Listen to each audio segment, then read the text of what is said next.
देखो, मैंने सेमीकंडक्टर्स पढ़ा रहा था, तो सेमीकंडक्टर्स में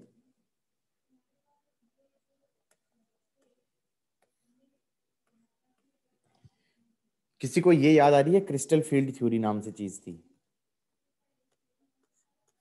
क्रिस्टल फील्ड थ्योरी केमिस्ट्री का याद आ रहा है?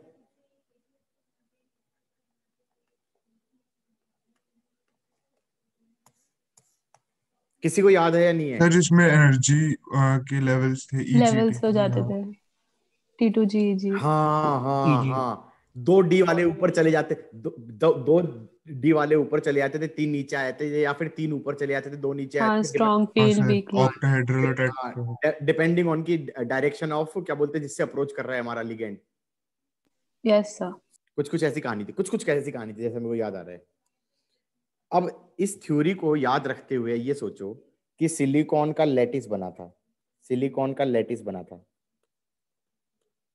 तो सिलिकॉन का जो लैटिस बना था, उसमें स्टोरी ये बनाई कि जब सिलिकॉन का आइसोलेटेड एटम था, सिलिकॉन का आइसोलेटेड एटम था,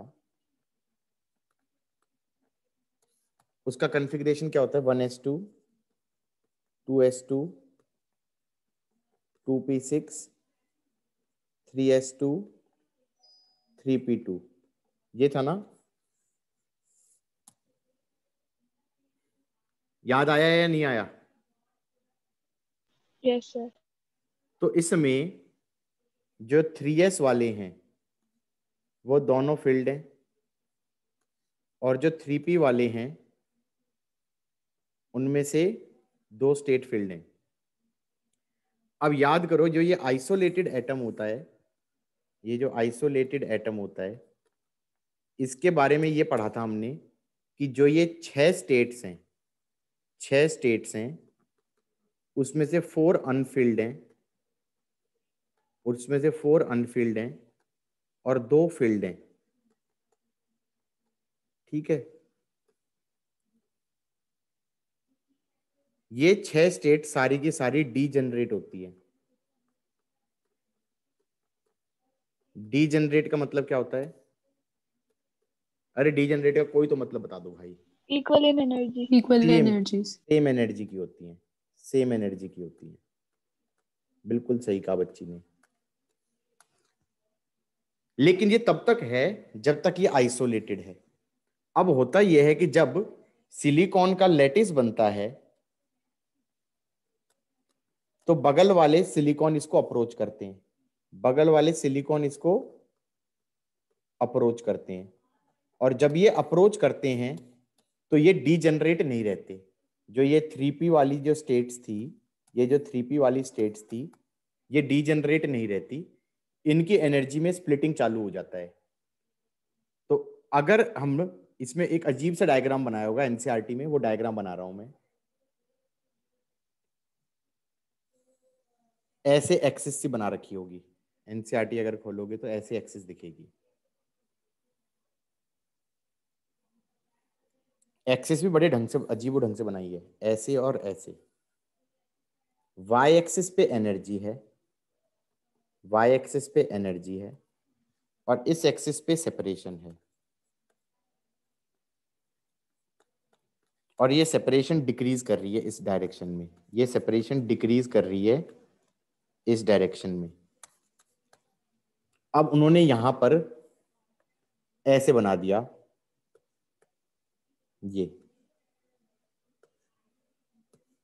ये एनर्जी स्टेट हो गया 3s2 का, ये एनर्जी स्टेट हो गया 3p2 का। इसमें ये हो गया हमारी, मान लो n, n एटम्स हैं। कितने एटम्स हैं गाइस? n एटम्स हैं। तो हम ये कहेंगे यहां पर 2n स्टेट्स फील्ड हैं आउट ऑफ 6n स्टेट्स, और यहां पर 2n स्टेट्स फील्ड हैं आउट ऑफ 2n स्टेट्स। इनकी एनर्जी ज्यादा है, इनकी एनर्जी कम है। यहां तक का समझ में आ गया सबको? P वालों की एनर्जी ज्यादा है, S वालों की एनर्जी कम है। अब इनको पास लेके आते गए, अब इनको पास लेके आते गए, तो पास लेके आएंगे तो ये एनर्जी में स्प्लिटिंग चालू हो जाएगी। तो इस रीजन में स्प्लिटिंग हो रही थी, तो इसको कुछ रीजन बोल दिया, रीजन 1। रीजन 1, इस रीजन 1 में स्प्लिटिंग चालू हो गई, इनकी एनर्जी कुछ ऊपर हो गई कुछ नीचे हो गई। फिर रीजन 2 में ये ओवरलैप कर जाएंगी, इन द सेंस कि हमें पता ही नहीं चलेगा कौन सी स्टेट P वाली है, कौन सी स्टेट 3P वाली है, कौन सी स्टेट 3S वाली है। ये मिक्स हो गई, ये मिक्स हो गई टेक्निकली। सो टेक्निकली यहाँ पे क्या हो गया गाइस, इसको बोल दो, या फिर इसको रीजन 1 बोल दो, इसको रीजन 2 बोल दो, इसको रीजन 3 बोल दो, और इसको रीजन 4 बोल दो। रीजन 1 के अंदर तो दूर दूर थे, फार अपार्ट थे, फार अपार्ट थे तो डीजनरेट वाली कहानी चल रही थी। जब पास लेके आते गए तो एनर्जीज के अंदर ऐसे डिस्टिंक्शन नहीं रहा, एनर्जी स्प्लिट होने लग गई, और स्प्लिट होते होते यहाँ पर 2 के अंदर तब भी पता चल रहा था कौन सा P वाला है कौन सा S वाला है। अब इस मिक्स्ड वाली रीजन में क्या हो गया, टेक्निकली 8n स्टेट्स हो गई, जिसमें से 4n स्टेट्स फिल्ड हैं और 4n स्टेट्स अनफिल्ड हैं। और पास लेके आएंगे तो लैटिस बनने लगेगा। जब लैटिस बनने लगेगा तो जो ये बॉन्ड फॉर्मेशन में फिल्ड वाली स्टेट्स पार्ट लेंगी, तो ये वाली हो गई completely filled states, completely filled states, ये हो गई 4n, और ये हो गई कंप्लीटली अनफिल्ड स्टेट्स। इनकी एनर्जी ज्यादा है, और जो फील्ड स्टेट्स हैं वो स्टेबल हो गई हैं, फील्ड स्टेट्स हैं वो स्टेबल हो गई हैं, उनकी एनर्जी कम हो गई है। तो यहाँ पर टेक्निकली कितना हो गई, कितनी स्टेट्स हो गई, 4n यहाँ पर हो गई, और 4n स्टेट्स यहाँ पे चली गई। ये कंप्लीटली एम्प्टी हैं, ये कंप्लीटली एम्प्टी हैं, ये कंप्लीटली फील्ड है। जो कंप्लीटली एम्प्टी हैं उनको, इसको बोल देते हैं कंडक्शन बैंड, इसको बोल देते हैं कंडक्शन बैंड, और इसको बोल देते हैं वेलेंस बैंड, वेलेंस बैंड। और इनके बीच का जो गैप है इसको बोल देते हैं ई गैप। और ये ई गैप अगर बड़ा है तो हम कहेंगे इंसुलेटर है, अगर ये 0 है तो हम कहेंगे कंडक्टर है, और अगर ये 3 इलेक्ट्रॉन वोल्ट से छोटा है तो हम ये कहेंगे सेमीकंडक्टर है। अब स्टोरी समझ में आई कुछ कुछ। अनफिल्ड स्टेट के अंदर हमारा ये कंप्लीटली वैलेंस बैंड वाला इलेक्ट्रॉन जा सकता है यूजिंग थर्मल एनर्जी, अगर ये एनर्जी गैप छोटा है तो। अब ये जो स्टोरी है ये एनसीईआरटी में दे दी है एक डब्बा बना के, और उसमें कुछ खास समझाया नहीं है, लेकिन इसके ऊपर इसका जो रिजल्ट है उसको बना दिया बार बार। उसको कैसे बना दिया कि हमारे पास अगर कंडक्टर्स होते हैं, अगर हमारे पास कंडक्टर्स होते हैं तो उसके डायग्राम को ऐसे बना दिया, ये हो गया कंडक्शन बैंड, ये हो गया वैलेंस बैंड, सही है। अगर हमारे इंसुलेटर्स होते हैं, अगर हमारे इंसुलेटर्स होते हैं तो उनका कंडक्शन बैंड यहां पर है और वैलेंस बैंड यहां पर है, ये कंप्लीटली एम्प्टी है और ये कंप्लीटली फिल्ड है, और इनके बीच का जो एनर्जी गैप है वो 3 इलेक्ट्रॉन वोल्ट से ज्यादा है। वाई एक्सिस में क्या है, टेक्निकली एनर्जी है। तो ये डायग्राम एनसीईआरटी में दिखेंगे, इनको देख के डरना मत। ये कह रहा है कि E gap is greater than 3 electron volt. ये हो गए इंसुलेटर्स, ये थे हमारे कंडक्टर्स। तीसरा वाला हो गया सेमीकंडक्टर्स, तीसरा वाला हो गया सेमीकंडक्टर्स। सेमीकंडक्टर्स अगर 0 केल्विन पे स्टडी करे जाएं, सेमीकंडक्टर्स अगर 0 केल्विन पे स्टडी करे जाएं तो ये कंप्लीटली फिल्ड होता है और ये कंप्लीटली एम्प्टी होता है। क्या था ऊपर वाला, कंडक्शन बैंड, नीचे वाला क्या था, वैलेंस बैंड, और ये एनर्जी गैप था हमारा लेस देन 3 इलेक्ट्रॉन वोल्ट। लेकिन रूम टेम्परेचर पे ड्यू टू थर्मल इवेंट कुछ इलेक्ट्रॉन्स बॉन्ड में से निकल के बाहर चले जाते हैं, तो ये कंप्लीटली फिल्ड नहीं रहता, इसके अंदर के कुछ इलेक्ट्रॉन्स यहां चले जाएंगे, कुछ इलेक्ट्रॉन्स यहां चले जाएंगे. These electrons are available for conduction. These are called your free electrons, and these are called your holes. These are called your holes. अब अगर इस सिचुएशन में मैं इलेक्ट्रिक फील्ड लगा दूं, इस सिचुएशन में मैं इलेक्ट्रिक फील्ड अप्लाई कर दूं, तो मैं ये कह सकता हूं ये वाले इलेक्ट्रॉन्स पे फोर्स इधर लग जाएगी और उनके कारण करंट इधर की तरफ हो जाएगा. There will be another current due to कि ये वाला इलेक्ट्रॉन यहां जंप मार देगा, होल इधर आ जाएगा, ये वाला इलेक्ट्रॉन यहां जंप मार देगा, होल इधर आ जाएगा. So technically there will be current due to movement of holes in this direction. हाँ या ना? और कंडक्शन क्या गिवन होती थी? कंडक्शन की वैल्यू होती थी, क्या होती थी? Any charge into mu E plus NH charge into mu H. सही है? ये वाली क्वांटिटी होती थी मोबिलिटी. ये क्या क्वांटिटी होती थी? मोबिलिटी. हाँ या ना? किस किस को ये समझ में आ गया? इस पर्टिकुलर केस में number of electrons would be same as number of holes. भाइयों लिख लिया या नहीं लिखा? सर एक बार ग्राफ दिखा दो. हाँ सर, ग्राफ के ऊपर वाला पार्ट दिखा दो सर.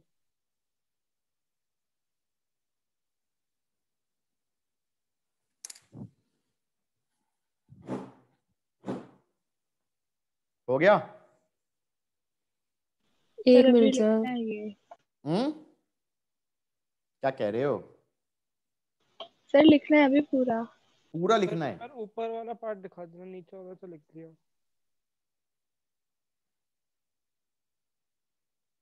हाँ सर. हाँ, मैं ये कह रहा था कि हमारा सेमीकंडक्टर में क्या हो रहा था, ये कंप्लीटली फिल्ड था, ये कंप्लीटली फिल्ड था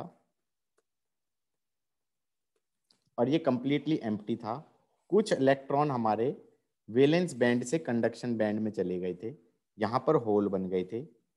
now these are available for conduction and now these are also available for conduction.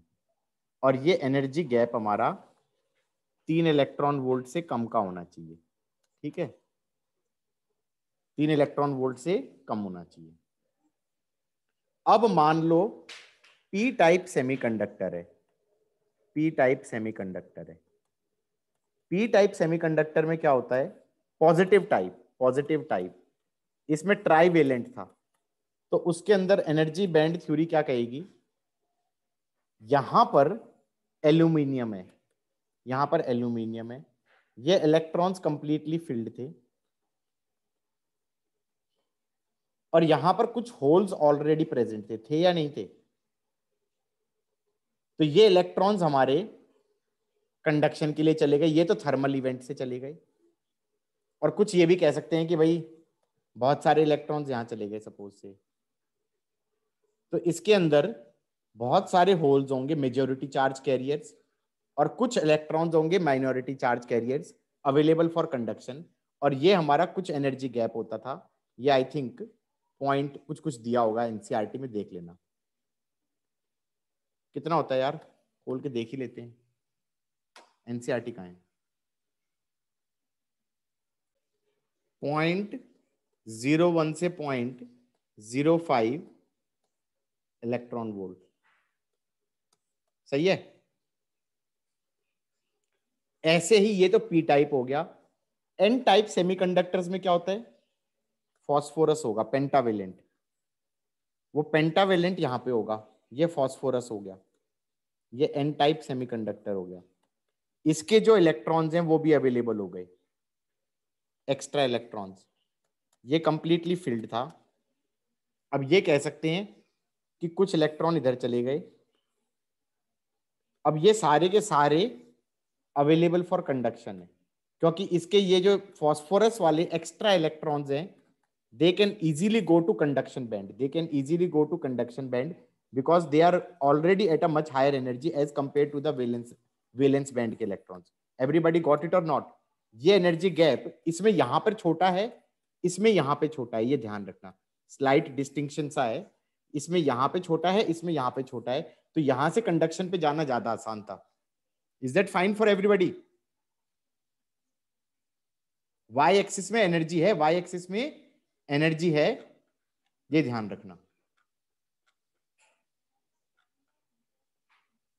Everybody got it और नॉट? Yes sir. सर हल्का सा ऊपर कर दीजिए. नहीं बस वही डायग्राम है, ये इतना नहीं.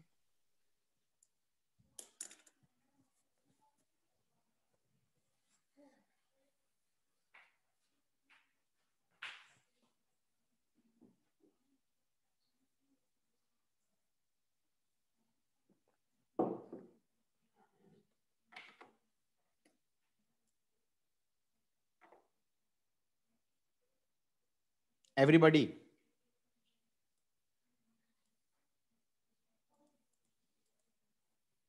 सर एक सेकंड रुक जाओ. अरे लिख लो यार, तुम लिख लो, लिखो लिखो तुम.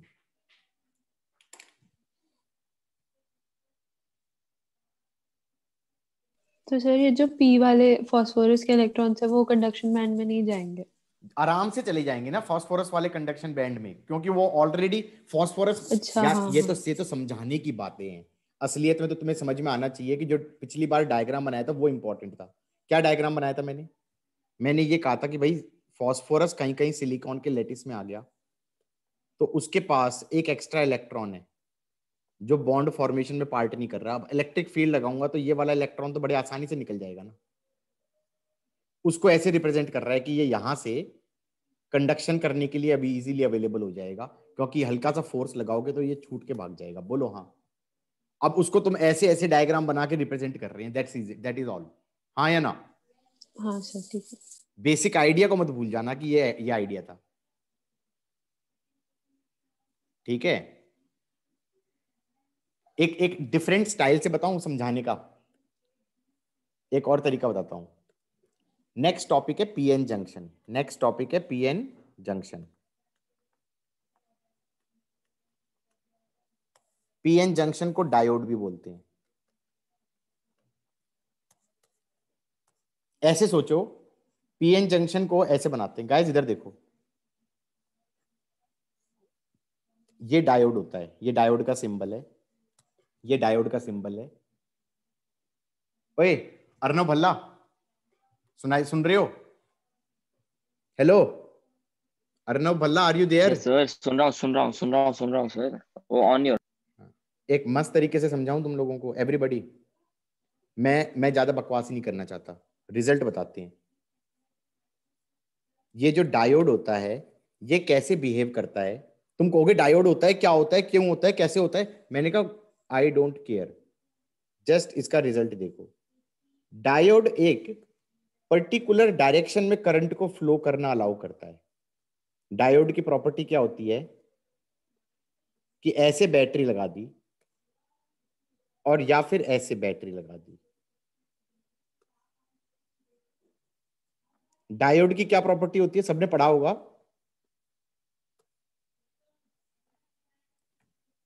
डायोड इस तीर या एरो की डायरेक्शन में अलाउ करता है और उल्टा अगर करंट फ्लो करना चाहे तो फ्लो नहीं करने देता.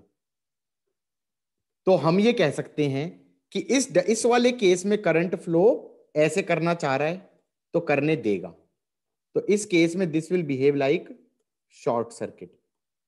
इस केस में this will behave like short circuit.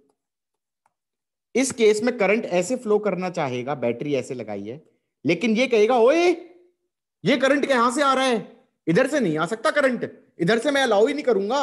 मैं तो डंडा लेके बैठा हूं, करंट डंडे से नहीं जाएगा, बस नहीं जाएगा. It will behave like open circuit. किस किस को ये समझ में आया?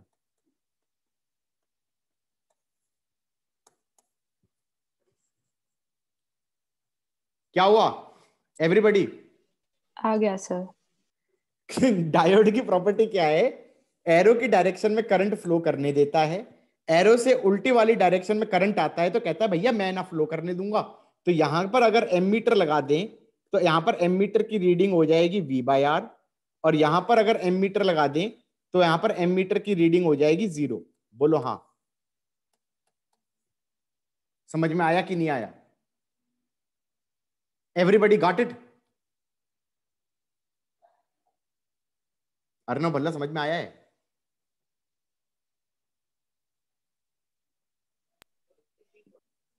भाई मान लो मैं एक सर्किट बनाऊं, ऐसे बना दिया।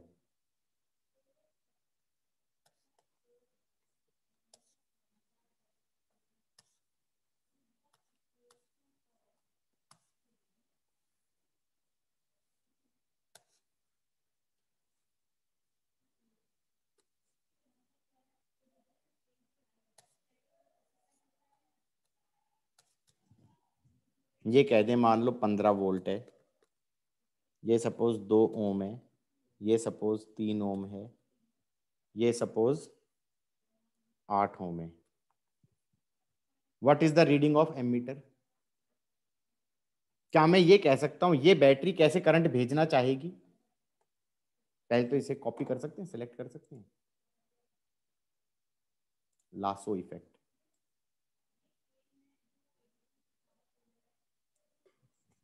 Control C, control V। सही है। सपोज करो ये बैटरी कहेगी कि भाई करंट ऐसे जाए और ऐसे जाए और ऐसे जाए। ये डायोड कहेगा क्या कर रहे हो, ऐसे करंट नहीं जाता है मेरे अंदर से। तो ये कहेगा मैं तो हो गया ओपन सर्किट, इरेजर लिया, मिटा दिया इसे, ये हो गया ओपन सर्किट। इसका मतलब सारा करंट ऐसे जाएगा और करंट की वैल्यू हो गई 15/10 एम्पियर। सही है सबको या नहीं समझ में आया? एवरीबॉडी? Yes sir. ये बैटरी थी, ये कहेगी भाई करंट जा ऐसे, ये डायोड कहेगा हाँ जा, क्यों नहीं अलाउड। ये कहेगा ये क्या कर रहे हो, ऐसे करंट थोड़ी जाता है। ये कहेगा मैं हो गया ओपन सर्किट, मैं खुल गया। इसका मतलब करंट इस डायरेक्शन में फ्लो करेगा और कितना करेगा? 15/5 एम्पियर। सही है कि नहीं है?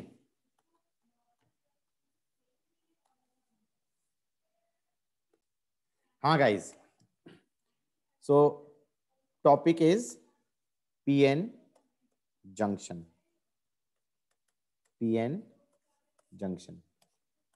कि एक P टाइप सेमीकंडक्टर ले लो, एक P टाइप सेमीकंडक्टर ले लो और एक N टाइप सेमीकंडक्टर ले लो।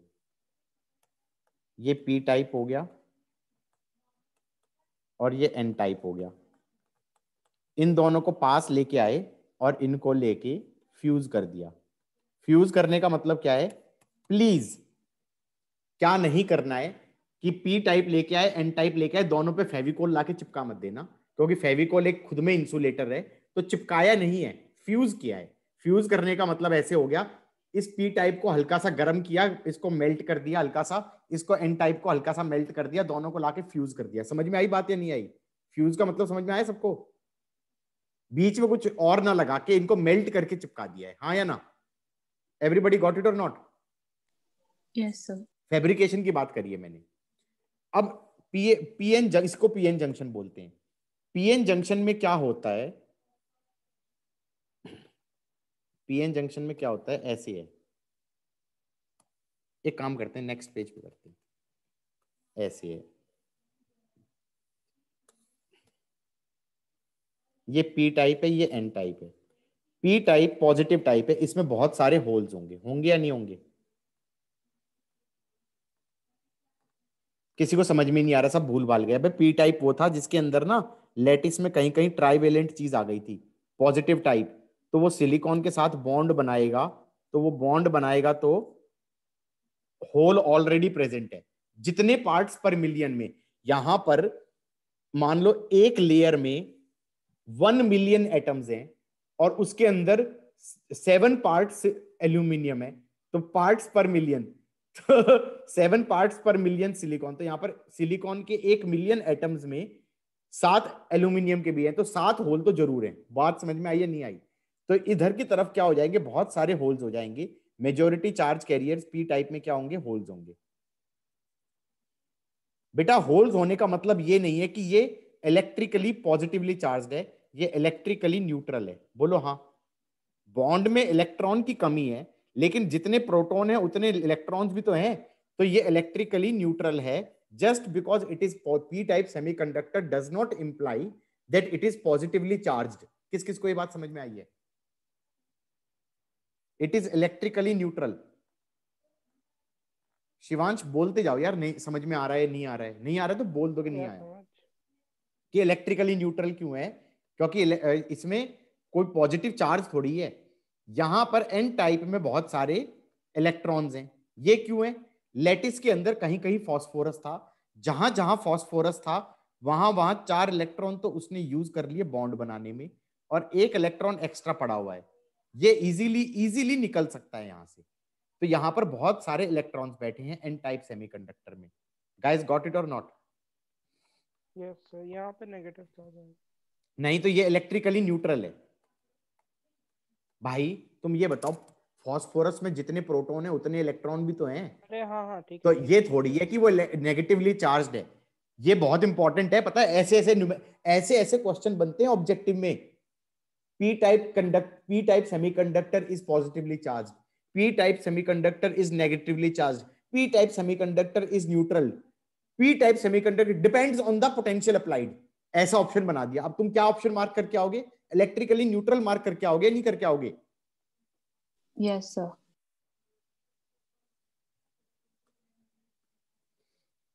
तो ये भी न्यूट्रल है, ये भी न्यूट्रल है। अब होगा क्या, जैसे ही ये फैब्रिकेट किया, यहां फॉस्फोरस जहां जहां लैटिस में था उसके पास इलेक्ट्रॉन्स एक्स्ट्रा पड़े हुए थे। भले ही यहां पर प्रोटॉन्स ने पकड़े हुए थे, लेकिन ये लैटिस के अंदर पार्ट नहीं ले रहे थे, ये इजीली निकल सकते हैं। और यहां यहां बॉन्ड के अंदर इलेक्ट्रॉन्स की कमी थी। यहां पे बॉन्ड के अंदर इलेक्ट्रॉन्स की कमी थी। बोलो हाँ। तो ये इलेक्ट्रॉन कुद्दी मार के यहां से यहां आ जाएंगे। ये कहेंगे देखो ऐसा है,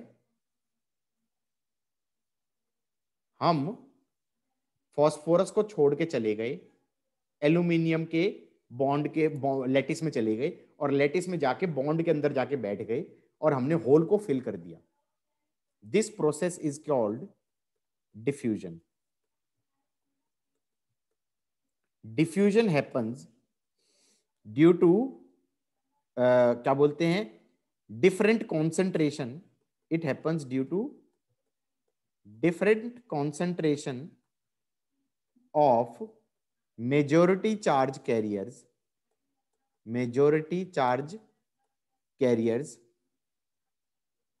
of p type and n type। किस किस को ये समझ में आया? डिफ्यूजन से क्या होता है, एल्यूमिनियम के लैटिस के अंदर सिलिकॉन के लैटिस में एल्यूमिनियम के पास इलेक्ट्रॉन आ जाते हैं और फॉस्फोरस अपने इलेक्ट्रॉन खो देता है। ये हमेशा किसके कारण होता है? डिफ्यूजन होता है मेजॉरिटी चार्ज कैरियर्स के कारण। याद रखना इसे, मेजॉरिटी चार्ज कैरियर्स। ठीक है। इसका उल्टा भी सोच सकते हैं, ऐसे भी सोच सकते थे कि टेक्निकली ये होल यहां आ गए, या कहानी यही हुई कि भाई वो कंबाइन कर गए। अच्छा अब ये बताओ, ये लेयर अगर कंबाइन कर गई तो क्या होगा? एनीबॉडी? बोलो बोलो। नेक्स्ट लेयर के भी वैसे हो जाएंगे। बिल्कुल सही कहा बच्ची ने कि भाई नेक्स्ट लेयर का भी यही होना चाहिए। यार ये बताओ, जब ये लेयर कंबाइन कर गई तो मैं ये कंक्लूड कर सकता हूं कि यहां पर नेगेटिव चार्ज आ गया, क्योंकि एल्यूमिनियम इलेक्ट्रिकली न्यूट्रल था। अब नहीं रहा ना, और यहाँ पे पॉजिटिव चार्ज आ गया क्योंकि उन्होंने अपने इलेक्ट्रॉन खो दिए। किस किस को ये स्टोरी समझ में आई है? हाँ आ गई। तो अब मैं ये कह सकता हूं कि जो नेक्स्ट लेयर का कॉम्बिनेशन है वो मुश्किल हो जाएगा। मुश्किल क्यों हो जाएगा? क्योंकि there is a region in between P type and N type, जहां पर पी टाइप के पास होल थे तो इलेक्ट्रॉन आए तो नेगेटिव चार्ज आ गया, और यहां पे पॉजिटिव चार्ज आ गया।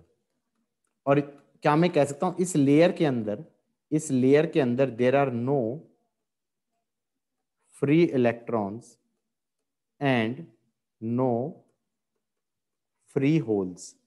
किस किस को ये समझ में आया?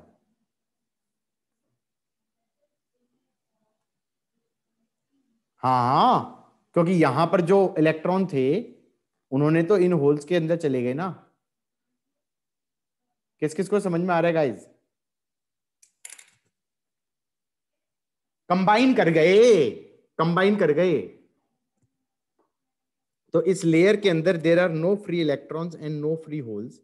This layer is called as depletion layer.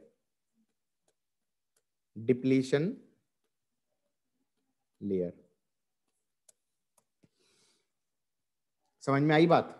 अब ये बता दो, डिप्लीशन लेयर में एक इलेक्ट्रिक फील्ड बन जाएगी, उसकी डायरेक्शन पॉजिटिव से नेगेटिव होगी।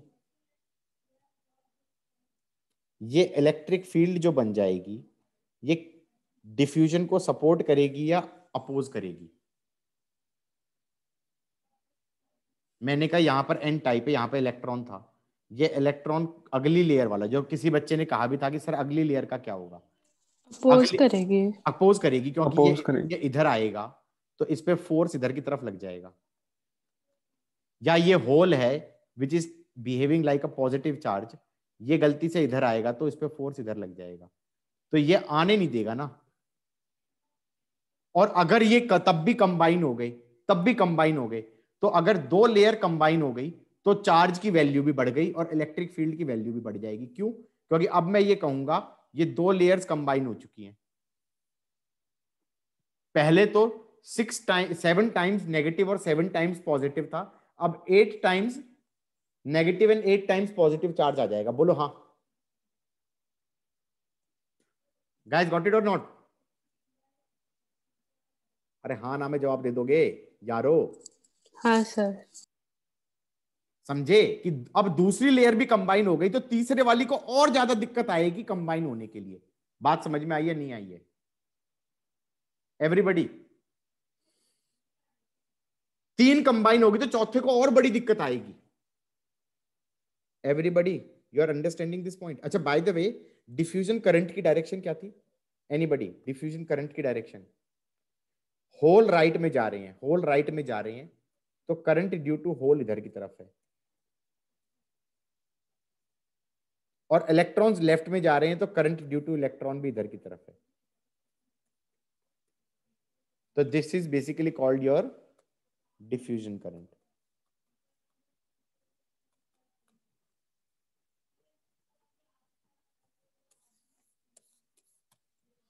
एवरीबॉडी?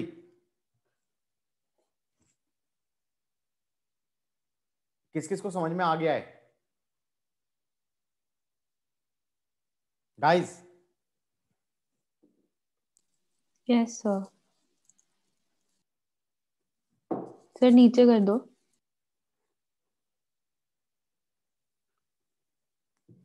तो यहां पर हमने कहा डिप्लीशन लेयर बन गई। डिप्लीशन लेयर के अंदर no free electrons and no free holes, and depletion layer opposes diffusion. सही है? It opposes diffusion. इसका मतलब डिफ्यूजन कम हो जाएगा। डिफ्यूजन कम हो जाएगा, स्टार्टिंग में काफी ज्यादा होगा। जैसे ही तुमने फैब्रिकेट किया था जैसे ही तुमने पीएन जंक्शन फैब्रिकेट किया था तो डिफ्यूजन ज्यादा था, फिर डिफ्यूजन कम हो जाएगा। क्यों कम हो जाएगा? क्योंकि पीएन जंक्शन पे यहां पर नेगेटिव चार्ज बन जाएगा, यहां पर पॉजिटिव बन जाएगा, और यहां पर इलेक्ट्रिक फील्ड बन जाएगी, और ये फर्दर डिफ्यूजन को रोकेगा, ये फर्दर डिफ्यूजन को रोकेगा। एवरीबॉडी गॉट इट और नॉट? अगर मैं इलेक्ट्रिक फील्ड की वैल्यू E बोल दूं, डिप्लीशन लेयर की लेंथ L बोल दूं, तो क्या मैं ये कह सकता हूं फील्ड से उल्टा चलें तो पोटेंशियल बढ़ता है, फील्ड से उल्टा चलें तो पोटेंशियल बढ़ता है? ये किस चीज का ग्राफ हो गया? V as a function of x का ग्राफ हो गया। बोलो हाँ। और ये पोटेंशियल डिफरेंस को हम क्या बोल सकते हैं? इसको बोल सकते हैं EL। इसका नाम भी है बैरियर पोटेंशियल या potential barrier, whatever, potential barrier.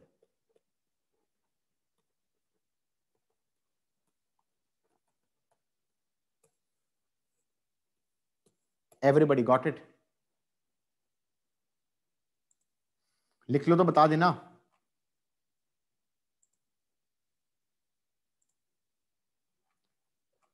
यारो लिख लिया? नहीं सर, रुक जाओ। रुके ही हुए हैं।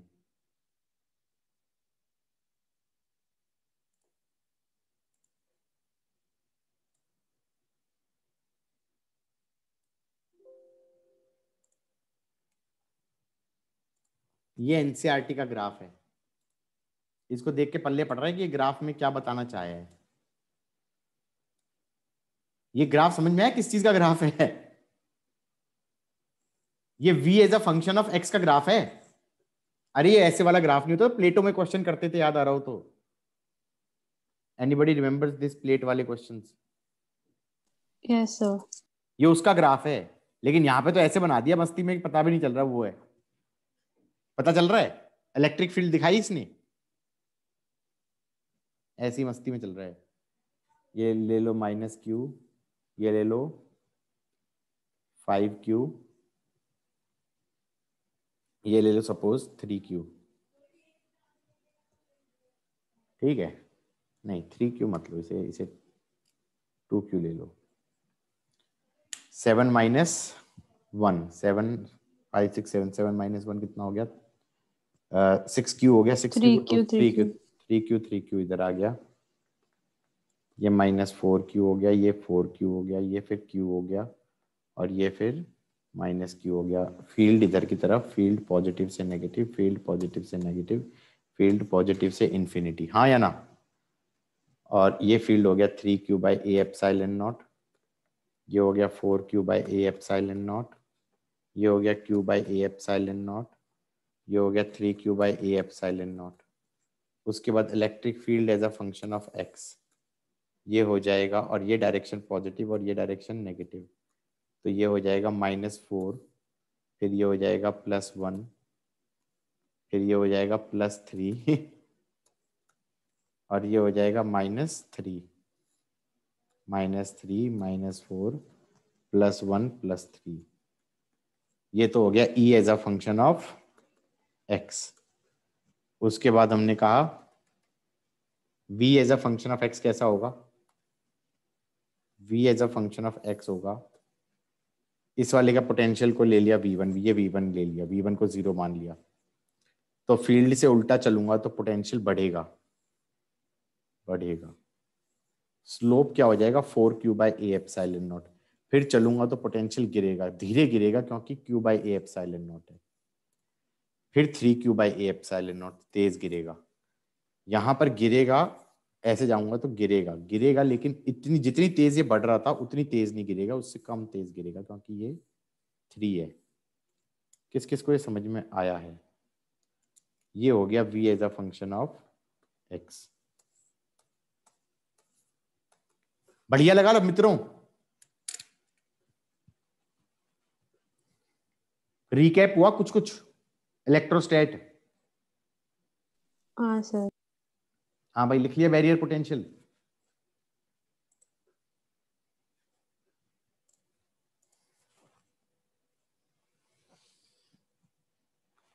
अरे हो गया, आगे बढ़े।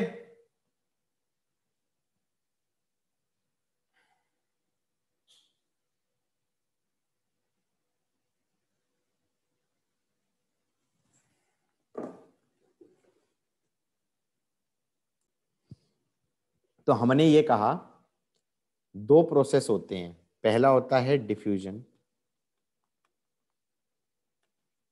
डिफ्यूजन होता था मेजॉरिटी चार्ज कैरियर के मूवमेंट से। क्यों होता था ये? ड्यू टू कॉन्सेंट्रेशन डिफरेंस होता था कि भाई। दूसरा इसके कारण बन जाता था डिप्लीशन लेयर, और डिप्लीशन लेयर इसको अपोज कर देता था, जिसके कारण डिफ्यूजन कम हो जाता था। डिप्लीशन लेयर के कारण बन जाता था पोटेंशियल बैरियर। पोटेंशियल बैरियर, यहां तक की स्टोरी तो एक थी। अब एक, और इसमें डायरेक्शन अगर किसी को याद नहीं है कैसे फ्लो करेगा तो वो तुम बना सकते हो रटे बिना, कि हमने कहा भाई ये था पी टाइप, ये था एन टाइप। पी वाले के पास क्या ज्यादा था? पॉजिटिव है, होल ज्यादा थे। एन वाले के पास इलेक्ट्रॉन ज्यादा थे, तो इसमें होल्स इधर मूव करेंगे, या ये कह लो इसके इलेक्ट्रॉन्स इधर मूव करेंगे। तो होल्स के मूवमेंट के कारण करंट ड्यू टू होल इधर होगा, और इलेक्ट्रॉन इधर मूव कर रहे हैं तो करंट ड्यू टू इलेक्ट्रॉन भी इधर होगा। ये हो गया डिफ्यूजन का करंट, ये हो गया डिफ्यूजन का करंट। एवरीबॉडी गॉट इट और नॉट? इसके बाद क्या कह सकते हैं? एक नया फिनोमिना चालू हो गया, बैरियर पोटेंशियल बन चुका है। यहां पर हमारे पी टाइप के पास आ चुके हैं नेगेटिव चार्ज, और एन टाइप के पास आ चुका है पॉजिटिव चार्ज। डिफ्यूजन काफी कम हो चुका है। अब ये बताओ, पी टाइप के पास माइनॉरिटी चार्ज कैरियर थे क्या? इलेक्ट्रॉन थे ना? बहुत कम थे, थे तो सही।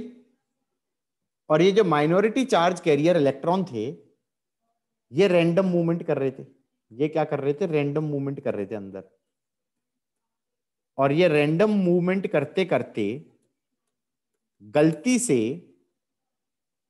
इधर आ जाए तो क्या होगा? इलेक्ट्रिक फील्ड इधर थी, इलेक्ट्रिक फील्ड इसको उछाल के दूसरी तरफ फेंक देगी। बोलो हाँ। और एन टाइप के पास माइनॉरिटी चार्ज कैरियर थे होल्स। ये गलती से रैंडम मूवमेंट करता करता डिप्लीशन लेयर में आ गया, तो ये धक्का खा के इधर चला जाएगा। ओके, इसमें करंट ड्यू टू होल इधर की तरफ होगा, and current due two electron भी इधर की तरफ होगा। This is called drift. This is called what? Drift. Drift किसके कारण होता है? Random movement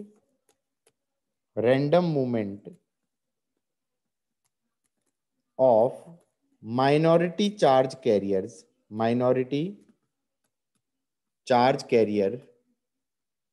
cause them to enter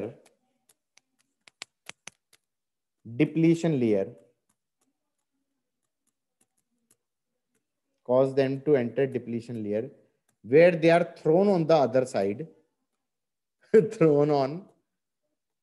side by electric field. किस किस को ये पल्ले पड़ा?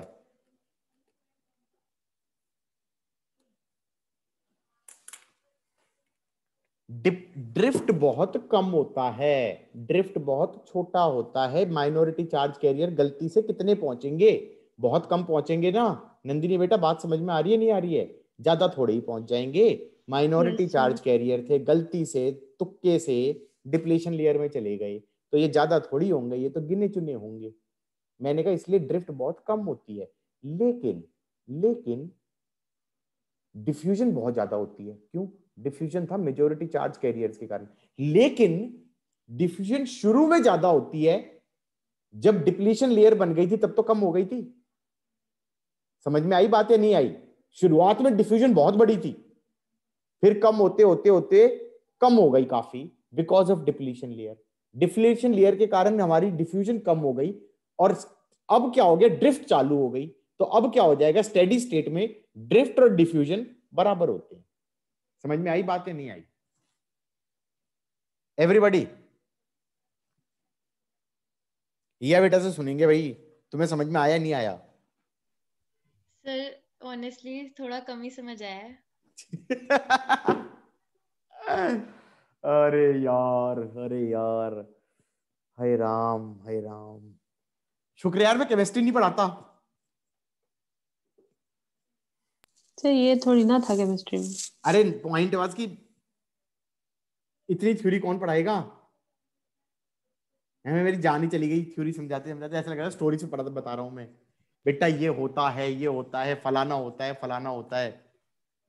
फिजिक्स थोड़ी चल रही है, स्टोरी चल रही है। सर विवेक सर की तबीयत ऐसी ही थोड़ी ज्यादा खराब होती है।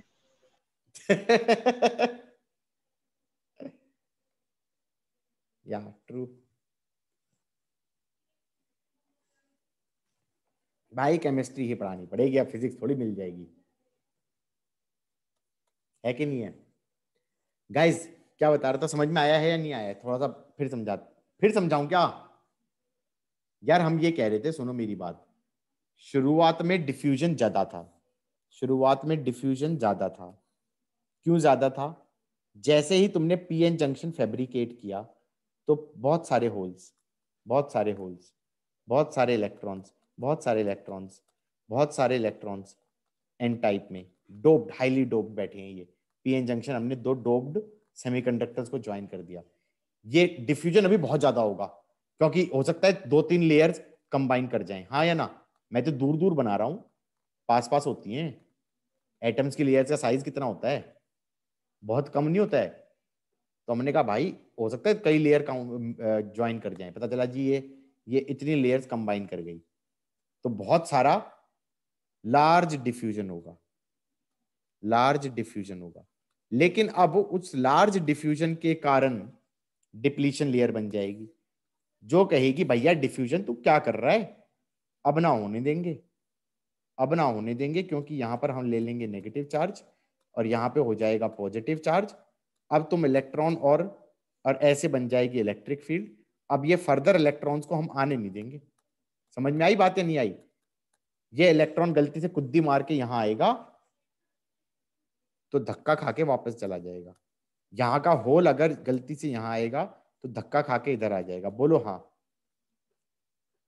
डिफ्यूजन हो गया कम, डिफ्यूजन हो गया कम, मतलब लेस हो गया। बंद कभी नहीं होता, बंद कभी नहीं होता, कम हो गया। अब एक नया फिनोमिना चालू हो गया। क्या? गलती से यहां पर थे इलेक्ट्रॉन, पी टाइप में भी इलेक्ट्रॉन तो थे, माइनॉरिटी चार्ज कैरियर। ये इलेक्ट्रॉन तुक्के से इधर आ गया, धक्का खा के उधर चला गया, और यहां थे होल, ये गलती से इधर आ गया और धक्का खा के उधर चला गया। तो हम ये कहेंगे इस केस में डिफ्यूजन के कारण, डिफ्यूजन के कारण करंट इधर की तरफ होगा, क्योंकि ये वाला पार्ट होता है ना डिफ्यूजन वाला, तो डिफ्यूजन वाला करंट इधर होगा और इलेक्ट्रॉन इधर गया है तो ड्रिफ्ट वाला करंट इधर होगा। ये दोनों ही करंट ड्रिफ्ट वाले करंट है, और ड्रिफ्ट वाला करंट वुड बी ऑलमोस्ट बराबर टू डिफ्यूजन वाला current in the case of, in the case of steady state, या ये कहो when your semiconductor is kept inside a cupboard, कि भैया उसे लिया उठा के रख दिया। जब उसको उठा के रख देंगे ना तो हम कहेंगे ड्रिफ्ट और डिफ्यूजन बराबर। किस किस को ये पल्ले पड़ गया? बोलो हाँ। या बेटा अब तो आया है, अब भी नहीं आया है? आ गया सर। Are you sure? हाँ सर। अब तो बस जबरदस्ती बोलना पड़ गया कि अब तो बोल दे, अब भी मना बोल करूंगी तो क्या होगा? M I right? नहीं सर, ना ना, आ गया सर समझ। ड्रिफ्ट अभी पूरा तो समझाया ही नहीं मैंने। ड्रिफ्ट दो कारण से होता है, एक कारण बताया मैंने। ड्रिफ्ट का एक रीजन तो है random movement, random movement of minority charge carriers.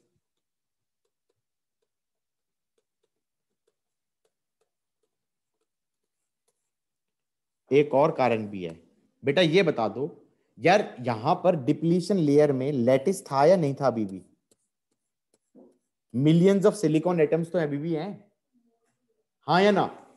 Millions of silicon atoms तो ऑलरेडी हैं, लैटिस में सिलिकॉन ही सिलिकॉन है। जो एल्यूमिनियम थे और फास्फोरस थे, उन्होंने अपने होल और इलेक्ट्रॉन खो दिए, क्योंकि उन्होंने इलेक्ट्रॉन और होल कंबाइन कर गए। बोलो हाँ बेटा, सही कह रहा हूं? लेकिन इस पिंक एरिया में there are millions of silicon atoms or not still? Yes sir. तो बेटा अगर मान लो डिप्लीशन लेयर में थर्मल इवेंट हो जाए, तो उससे डिफ्यूजन होगा या ड्रिफ्ट होगा? ये बता दो। क्या समझ में आया? क्या बोला मैंने? अगर गलती से डिप्लीशन लेयर में थर्मल इवेंट हो जाए, what is a thermal event? What is a thermal? Diffusion होगा। ड्रिफ्ट होएगा ना, करके देखो ना, अंधे की तरह चल रहे हो। What is a thermal event? ये बता दो, what is a thermal event? कि यहां पर सिलिकॉन के लैटिस में से एक इलेक्ट्रॉन निकल के आ गया और होल बन गया, मतलब इलेक्ट्रॉन होल पेयर जनरेशन हो गया। अब यहां पर फील्ड की डायरेक्शन कैसी है? तुम लोग जाते हो रटते हो, इसलिए गड़बड़ हो रही है। ऐसे फील्ड है, ये इलेक्ट्रॉन बन गया, इस पे फोर्स लगेगी इधर की तरफ, हाँ या ना? और होल बन गया, इस पे फोर्स लगेगी इधर की तरफ, तो करंट ड्यू टू होल हो गया इधर की तरफ, और करंट ड्यू टू इलेक्ट्रॉन हो गया इधर की तरफ। ये कौन से वाला करंट है? डिफ्यूजन वाला है या ड्रिफ्ट वाला है? ड्रिफ्ट। हाँ, तो ड्रिफ्ट दो कारण से होती है, random movement of minority charge carriers या electron hole pair generation inside depletion layer. ये सारी चीजें यूजफुल हैं, बताओ क्यों? सोलर सेल में ये प्रॉपर्टी यूज होएगी, सोलर सेल में ये प्रॉपर्टी यूज होएगी। और बोलो हाँ या ना? जीनर डायोड में ये प्रॉपर्टी यूज होएगी, फोटो डायोड में ये प्रॉपर्टी यूज होएगी कि ड्रिफ्ट बढ़ जाता है, ड्रिफ्ट बढ़ जाता है अगर electron hole pair depletion layer में बनने चालू हो जाए तो। अब इसमें तो मैं कह रहा हूं रैंडमली बन गए। मान लो वहां पर मैं कुछ लाइट फेंक फेंक के मारूं, तो लाइट फेंक फेंक के मारूंगा डिप्लीशन लेयर पे, तो इलेक्ट्रॉन होल पेयर जनरेट होने चालू हो जाएंगे, हाँ या ना? लाइट का फोटोन मारूंगा तो जो इलेक्ट्रॉन है वो बॉन्ड वाले वो एनर्जी लेके ऊपर कूदेंगे, नहीं कूदेंगे? वो कूदेंगे तो क्या बनेगा? Electron hole pair. और वो बनेगा तो क्या बढ़ेगा? ड्रिफ्ट बढ़ेगा, डिफ्यूजन बढ़ेगा। समझे कि नहीं समझे? तो यहां पर ये चीज पता होनी चाहिए, वहां पर आंख बंद करके यूज करी जाएगी। बोलो हाँ। एवरीबॉडी गॉट इट और नॉट? सदमे में आ गए हैं, पूरा पूरा बैच सदमे में है। गाइस हुआ है, समझ में आया है या नहीं आया है? अनस, ओए बालक, वो म्यूट करके सो रहा है।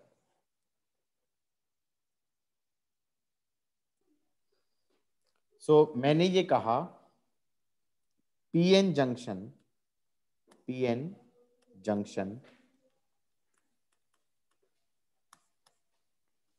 ये P हो गया, ये N हो गया।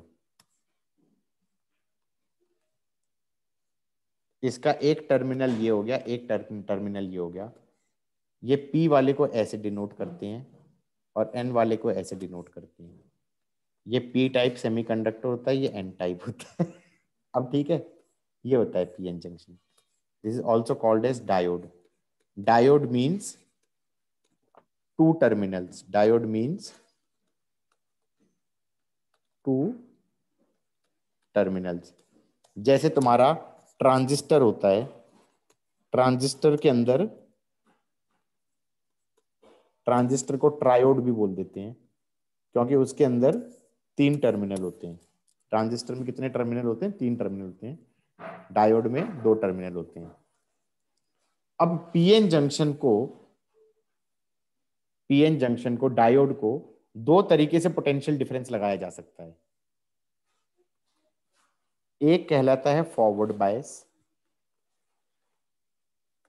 फॉरवर्ड बायस का मतलब है ये पीएन जंक्शन है,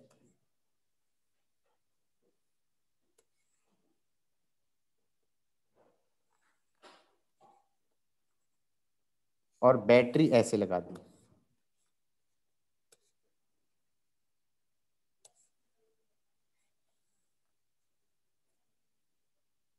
बेसिकली ये फॉरवर्ड बायस हो गया।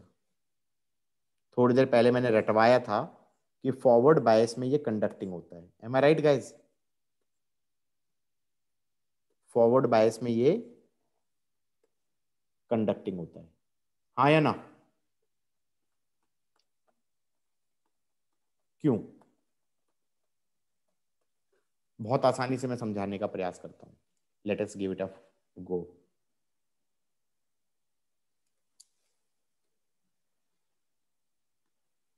पीएन जंक्शन की हालत ये थी कि यहां पर एक डिप्लीशन लेयर बनी हुई थी। यहां पर नेगेटिव चार्ज आ चुका था, यहां पर पॉजिटिव चार्ज आ चुका था। यहां पे इलेक्ट्रिक फील्ड बनी हुई थी, सही है। यहां पर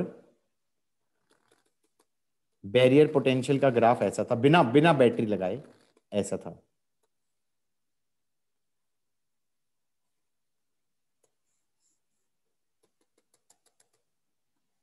वी नॉट की वैल्यू है मान लो 0.6 वोल्ट।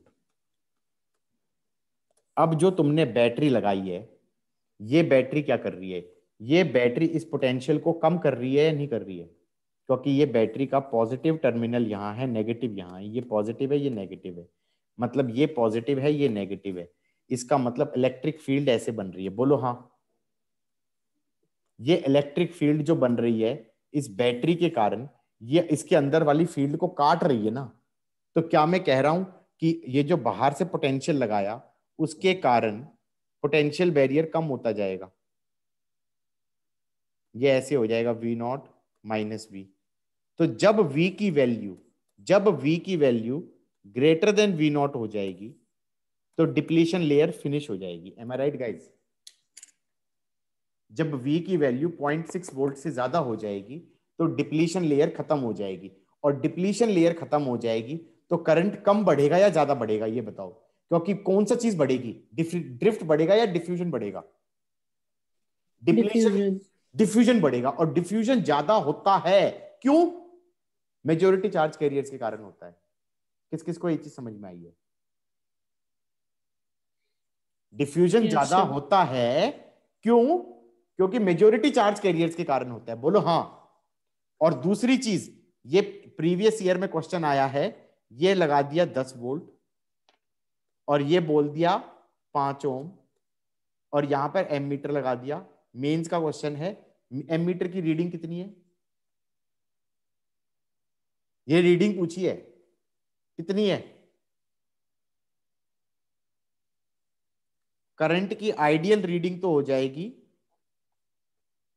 10/5 2 एम्पियर, और एक्चुअल रीडिंग हो जाएगी 10 माइनस 0.6/5 एम्पियर।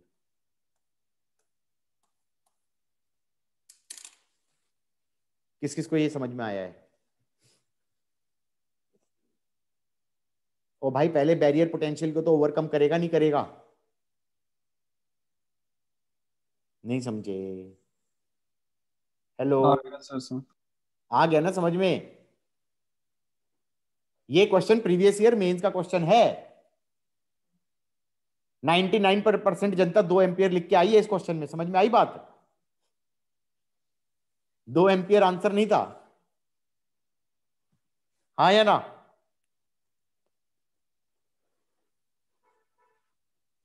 वो आइडियल डायोड के लिए हो जाएगा, आइडियल डायोड होता नहीं है। असलियत में तो आइडियल तो क्या हो गया, एक तरफ से अलाउ करे एक तरफ से रोक दे, ऐसा कुछ होता नहीं है, हमेशा थोड़ा सा प्रॉब्लम रहती है। और फॉरवर्ड बायस में करंट बढ़ता है और ज्यादा बढ़ता है, करंट बढ़ता है और ज्यादा बढ़ता है। गाइस गॉट इट और नॉट?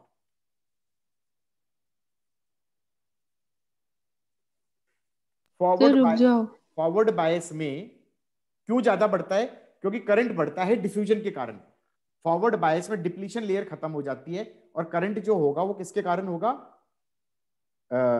डिफ्यूजन के कारण होगा, ड्रिफ्ट के कारण नहीं होगा। और डिफ्यूजन ज्यादा हो सकती है क्योंकि डिफ्यूजन होता है मेजॉरिटी चार्ज कैरियर्स के कारण। बोलो हाँ। एवरीबॉडी गॉट इट और नॉट?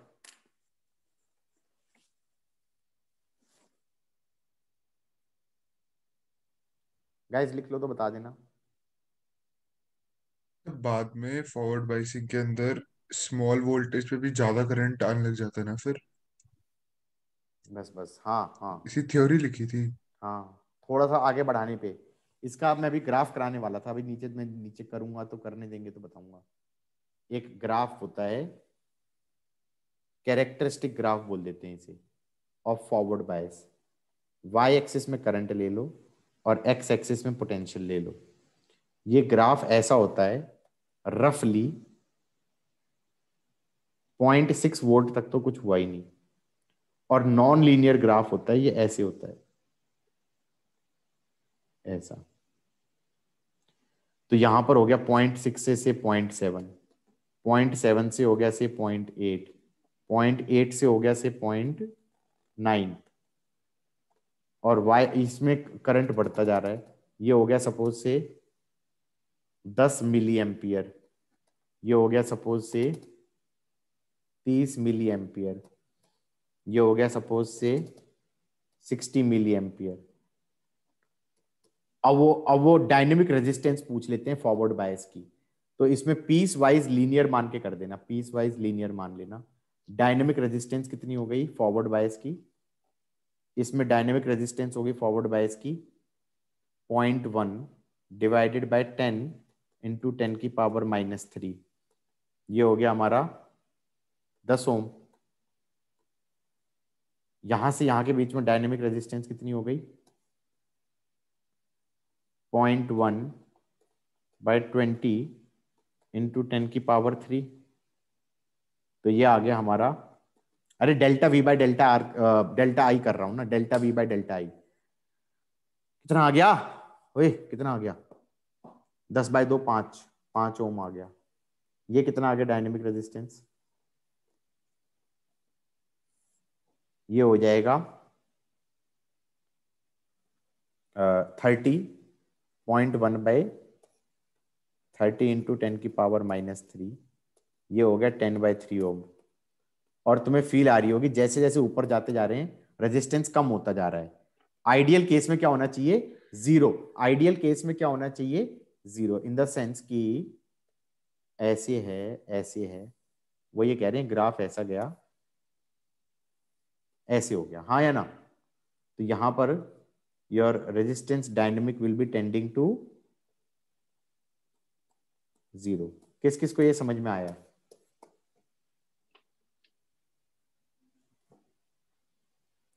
अरे एक बार तो ऐसा घटिया क्वेश्चन आया है मेंस के अंदर, उसके अंदर सीधा एक ग्राफ दे दिया और ऐसे भी नहीं दिया पीस वाइज, ऐसे दे दिया स्ट्रेट। कहता है व्हाट इज डायनेमिक रेजिस्टेंस? क्या हुआ? ग्राफ देख के डेल्टा वी बाय डेल्टा आई करना था, हाँ या ना? लिख लिया सबने? एवरीबॉडी? सर ये लिख लो। नेक्स्ट होता है रिवर्स बायस।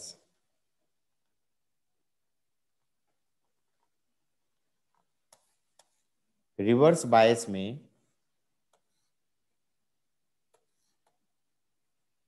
इस पीएन जंक्शन पे पोटेंशियल डिफरेंस ऐसे अप्लाई किया गया है। क्या मैं ये कह सकता हूं इससे डिप्लीशन लेयर बढ़ जाएगी? इससे डिप्लीशन लेयर बढ़ जाएगी।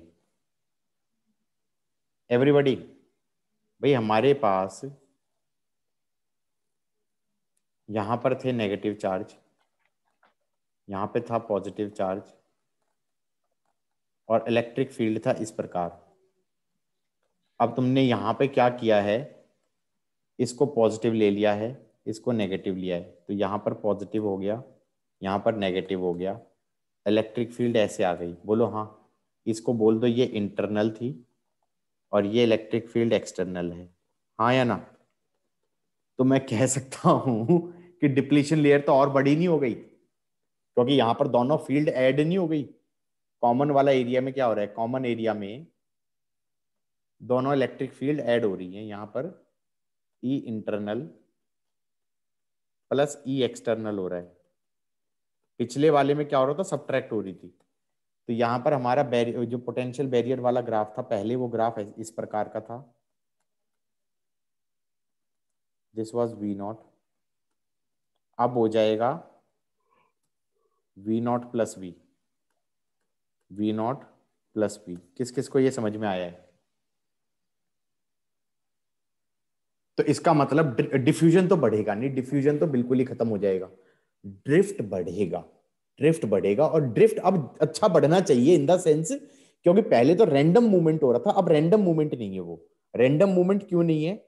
यहां पर मान लो पी वाले पे माइनॉरिटी चार्ज कैरियर है इलेक्ट्रॉन, अब ये ई एक्सटर्नल टेक्निकली इस पे लिटरली फोर्स लगाएगा, तो ये इधर से आते हुए और परली तरफ चला जाएगा, और यहां पर होल पे ये ई एक्सटर्नल फोर्स लगाएगा, ये इधर आते हुए परली तरफ चला जाएगा।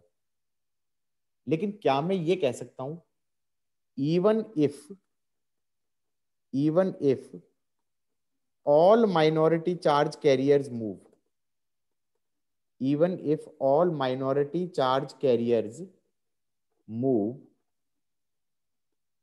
then also the current in this direction would be pretty small, because this current will be technically drift current, हाँ या ना?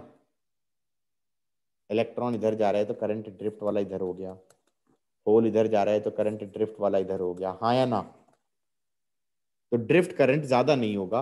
Even if all of them are moving, they are still minority charge carriers, so this current would be pretty small. हाँ, ये बात अलग हो जाएगी, इस करंट की वैल्यू कुछ सैचुरेशन वैल्यू हो जाएगी। तो इसमें जो ग्राफ होएगा वो इस प्रकार का ग्राफ होता है, जैसे यहाँ पे स्केल भी अलग अलग है। जो ये ग्राफ बनाते हैं ना, characteristic graph current and potential का, इस वाले में फॉरवर्ड बायस में था 0.6, फिर 0.7, 0.6, 0.7, 0.8, ऐसा स्केल बना रहे थे, 0.9 ऐसे करके, ऐसे, हाँ या ना? और इधर कर रहे थे मिली एम्पियर में, इधर कर रहे थे मिली एम्पियर में। उल्टी तरफ देखो कैसा करंट बना, कैसा ग्राफ बना रहे हैं। ये ग्राफ बनेगा रिवर्स बायस का। ये हो गया सपोज से 10 माइक्रो एम्पियर। पहली बात तो ये मिली में था, ये माइक्रो में है। और यहां पर ये वैल्यू वो पॉइंट्स में ले रहे थे, ये है सपोज से 10 वोल्ट। तो ये वाला वोल्टेज जब 10 वोल्ट लगाया तो करंट हो गया 10 माइक्रो एम्पियर, और फिर एक लिमिट के बाद वो बढ़ना बंद हो जाएगा। फिर 10 की जगह 20 कर दिया तब भी उतना ही है, 30 कर दिया तब भी उतना ही है, 50 कर दिया तब भी उतना ही है, हाँ या ना? समझ में आई बात या नहीं आई? इसे बोल सकते हो saturation current. This saturation current is when all minority charge carriers move, all minority charge carriers move. Guys, got it or not? और यहां पर टेक्निकली देखा जाए तो ये वाली डायनेमिक रेजिस्टेंस काफी बड़ी होगी। कितनी होगी? 10 डिवाइडेड बाय 10 इंटू 10 की पावर -6, तो ये हो गया 10 की पावर 6 ओम। और यहां पे कितनी हो जाएगी? This resistance will be equal to infinity. किस किस को समझ में आया? हाँ या ना? आइडियल डायोड के अंदर बेसिकली क्या हो रहा है? आइडियल डायोड कौन सा है? आइडियल डायोड वो है जिसका ये ग्राफ तो ऑलमोस्ट ऐसे हो जाए और जिसका ये ग्राफ ऑलमोस्ट ऐसा हो जाए, हाँ या ना? उसका तो उसमें तो रेजिस्टेंस 0 हो गई, इसमें रेजिस्टेंस इनफाइनाइट होगी। बोलो हाँ, गॉट इट और नॉट?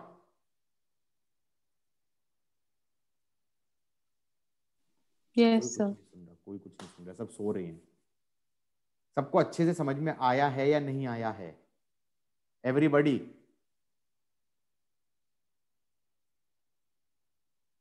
गाइस एवरीबॉडी समझ में आया है? Yes sir. पक्का? एक और चीज भी होती है रिवर्स बायस में, एक और चीज सर भी। 1 मिनट रुक जाओ। ओके गाइस इधर देखो, ये ग्राफ आगे चलता चलता कहीं ना कहीं जाते जाते किसी वैल्यू पे 50 से 60 वोल्ट के बीच में कहीं ऐसा हो जाता है दाएं। टेक्निकली इसे बोल सकते हैं Zener breakdown.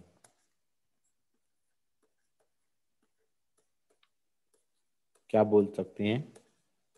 Zener breakdown, avalanche breakdown, कुछ भी बोल दो। कुछ कुछ समझ में आया यहाँ पे? ये कुछ एनी आइडिया ये क्या हुआ? एनी आइडिया ये क्या हुआ?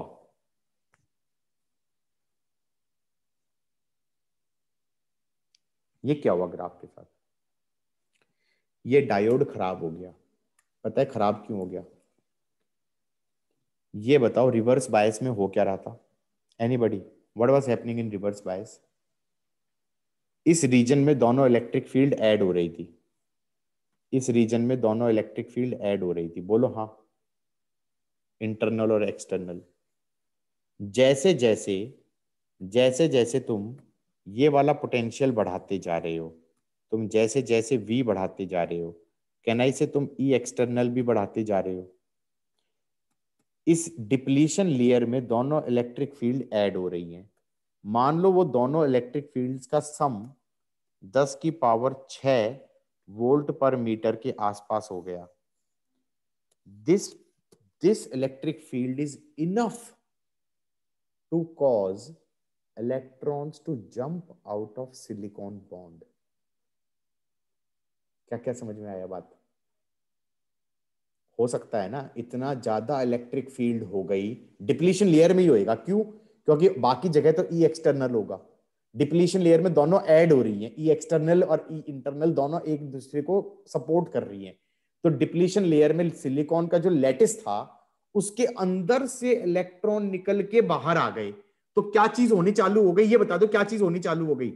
इलेक्ट्रॉन होल पेयर जनरेशन चालू हो गया due to high potential. Am I right guys? Electron hole pair generation चालू हो गया डिप्लीशन लेयर में, क्योंकि उसके अंदर इलेक्ट्रिक फील्ड इतनी ज्यादा कर दी तुमने, क्योंकि तुमने पोटेंशियल डिफरेंस इतना ज्यादा लगा दिया कि ये चीज होनी चालू हो गई। किस किस को ये समझ में आया? इससे क्या बढ़ेगा? ड्रिफ्ट करंट बढ़ जाएगा। अचानक से डायोड खराब हो गया।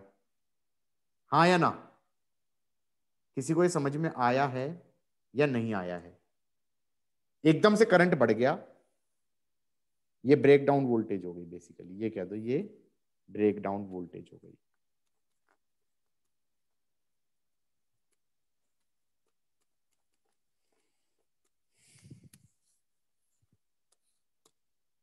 एवरीबॉडी गेटिंग दिस पॉइंट और नॉट? यहां पर मैं पीएन जंक्शन का ये कह देता हूं कि पीएन जंक्शन हमारा बेसिक आइडिया खत्म हो गया। अब जो जो मैंने प्रॉपर्टीज डिस्कस करी हैं उनके ऊपर बेस्ड इसके यूसेजेस के बारे में बात करेंगे। ठीक है? क्या समझ में आया मैं क्या बोल रहा हूं? मैं ये कह रहा हूं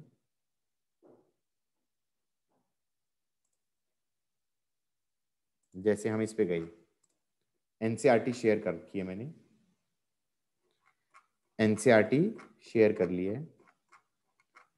देखो जो मैंने पढ़ाया है सबको दिखाई दे रही है एनसीईआरटी? एवरीबॉडी हाँ सर। क्या क्या पढ़ लिया हमने? ये पढ़ लेना, ये हो चुका है।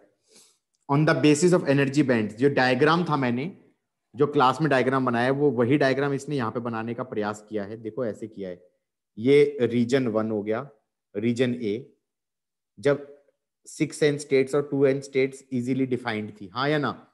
ये p वाले हो गए, ये s वाले हो गए, ये 3p वाले हो गए, ये 3s वाले हो गए।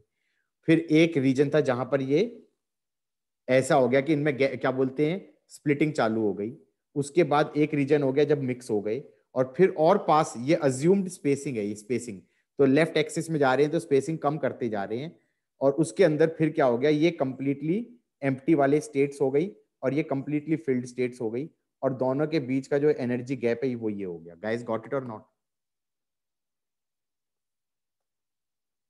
आगे बढ़े। ये एनर्जी गैप आगे जाके कम क्यों हो रहा है? I don't know, chill. जितना मैंने तभी तो वो बनाया नहीं इतना जैसे उसने बनाया है। उसके बाद ये इसी चीज को ऐसे रिप्रेजेंट करने बैठ गया जो मैं बता रहा था कि इसने कहा कि कंडक्टर्स क्या होते हैं, एनर्जी वैलेंस बैंड और कंडक्शन बैंड ओवरलैपिंग हो गए, और इंसुलेटर्स वो हो गए जो जिनमें ज्यादा गैप हो गया, और सेमीकंडक्टर्स वो हो गए जिनमें कम गैप हो गया। इंट्रिंसिक हो गए प्योर वाले। प्योर वाले में ये कह रहा था 0 केल्विन पे इट बिहेव्स लाइक इंसुलेटर, मैंने ये भी बताया था कि 0 केल्विन पे it behaves like insulator, and thermally generated electron hole pairs होंगे हमारा क्या बोलते हैं रूम टेम्परेचर पे, तो फिर कुछ कंडक्शन के लिए अवेलेबल होगा, हाँ या ना? जितना गर्म करते जाएंगे उतने ज्यादा इलेक्ट्रॉन और होल पेयर जनरेट होते जाएंगे। एक्सट्रिंसिक सेमीकंडक्टर्स में वो समझा रहा है कि पी टाइप होते थे, एन टाइप होते थे। अबे एनर्जी गैप के बारे में बात ना करी। ये हो गया एन टाइप के लिए, ये हो गया पी टाइप के लिए, लेफ्ट वाला हो गया एन टाइप के लिए, ये फास्फोरस का हो जाएगा, और ये हो गया एंड क्या बोलते हैं पी टाइप के लिए, पॉजिटिव टाइप के लिए ये एल्यूमिनियम का हो गया। गॉट इट और नॉट? उसके बाद पीएन जंक्शन पे आया, ये पीएन जंक्शन फॉर्मेशन की बात कर रहा है। ये कह रहा है दो फिनोमिना होते हैं, डिफ्यूजन और ड्रिफ्ट। उसके बाद ये क्या कह रहा है, कुछ नहीं कह रहा, उसके कह रहे हैं पागल हो गए।